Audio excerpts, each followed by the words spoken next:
So the next type of prospect I'd like to talk to you about is expired listings. This is a great source of business. However, if you're in Canada, because of privacy legislation, we're not allowed to call expireds. But if you're in the US, this is a great source of business. Expired listings are a great opportunity because they all wanted to sell. Think about how many cold calls you'd have to make to find somebody that wants to sell a house. 2 out of 3 expireds are going to come back on the market, and when they do, they're going to come back with better price and better terms.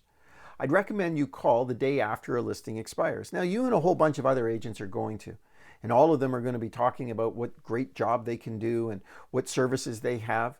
But the reality of it is you want them to find out why their home didn't sell. So we got a great tool that we're going to give you. It's called a saleability checklist. But when you phone an expired listing, what you want to say to them is, tell me about your last real estate experience.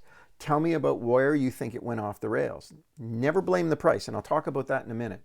But what I want you to do is get to the point where you say, well, it sounds like you guys are still kind of thinking about it. We've got a tool at our company called a saleability checklist. Guarantees 9 out of 10 properties sell. No matter what you decide, it would be worth your time to figure out what went wrong. That way, if you ever decide to put it again on the market, you wouldn't make the same mistake twice. Listen, I got some time on Thursday, or would you prefer Saturday? And next thing you're doing what you were supposed to do. And that was book an appointment. Not sell your services over the phone or not discuss why or didn't happen. The main objective, the only objective with the phone call is to get that face-to-face appointment. Now, when you get there, I want you to be prepared. The seller's most likely going to be angry with you. Even when you make the phone call, the seller's going to be angry. And let me tell you where their anger comes from.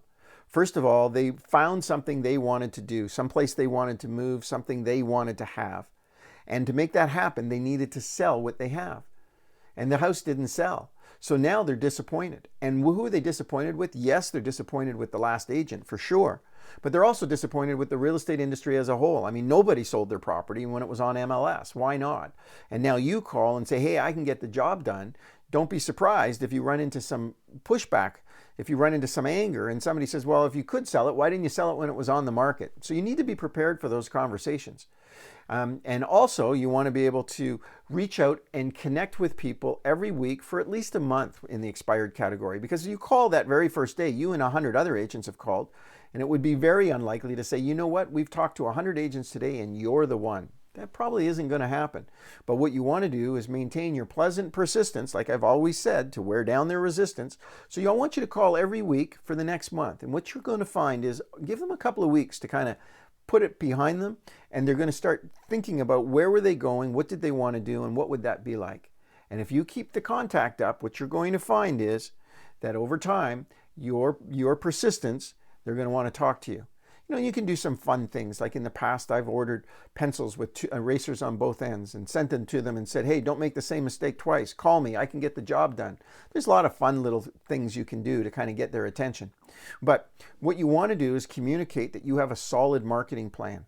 You want them to know that you have all the strategies, both digital and print, and you're willing to unleash those on the marketplace on their behalf if they would be interested in sitting down and talking to you. We need to get that appointment. And when you get there, you got to lay out that strategy so they know you got a plan and that you're going to work it and that you're willing to make an investment in them and in their house to get the job done.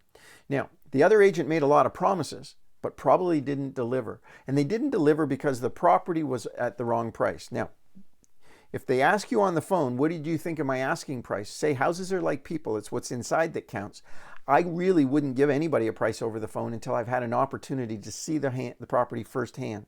Do not blame the price. I can tell you that 99 times out of 100, it's the price, but don't blame the price because the last agent who had the property listed for the last month has been hounding these guys to reduce the price of their home. And now you call up the day after it expires and says, hey, I can sell your house, but you need to reduce it. That's not going to work. You need to get in the door politely. You need to have a plan.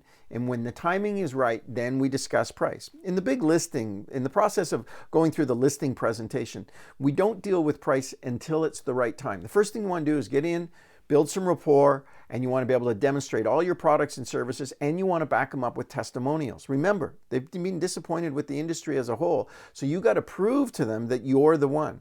Now, if they love the marketing, they love the endorsement, and they're ready to go, now we talk price. Not before. So what we want to do is lay out the fact that price is a scientific mathematical formula. It's about doing research, and we're going to take them through that exercise. I'll tell you what, I know you want to know about price. We're going to talk about that in one of our upcoming sessions, so you don't want to miss that. But remember, don't talk price on the phone with them, and we talk price in person. What if you have a listing that's going to expire? What would you do with that? Well, you could let it expire, maybe, well, first of all, you're probably going to try to get them to reduce it, extend the listing and all of those things. But there are sometimes we take a listing and it's just not the right fit for us. We don't line up with the personality types and they're not listening to us. So most likely you've spent some money on advertising and marketing. It would be great to be able to get some of that back. So what I'd recommend you do is I'd recommend you book an appointment with your seller, but not for you, for one of the other agents in the office before the listing expires. And what you want to say to the seller is, look, I want to get a second opinion on this. I want you to spend some time with somebody else in my office. And the reason I say that is we need a different vantage point on this. We need a different set of eyes. So I'm going to book an appointment for Steve or Mike or Sally to come over, and I want you to spend some time with them. I want them to go through the property, and I want them to give us their take on what we should be doing to get this thing done, because I'd like to get the property sold and I want to get you guys moved. So what we're really looking in, what we're going to say to Steve, Sally, or Mike is, I tell you what, if you can get them to extend it, you can get them to reduce it or take it whatever price you want. The only thing I ask is when the property sells that you pay me a referral. Now the idea behind that is you weren't going to get it reduced and you weren't going to get it sold, so why not give it to somebody else? And if they can, then at least let's recoup some of the costs in terms of the money we've spent on the property. So phone the day after the property expires, and we've included scripts for you. Take a look at your scripts, use them as a precedent, but get on the phone. Remember, the attempt will get you further than the technique will. We've also included a saleability checklist, and this is going to be one of those tools when you meet with a seller that you can walk them through it. Now, you can customize this, and you can add some more to it and put your logos on it and all of that stuff.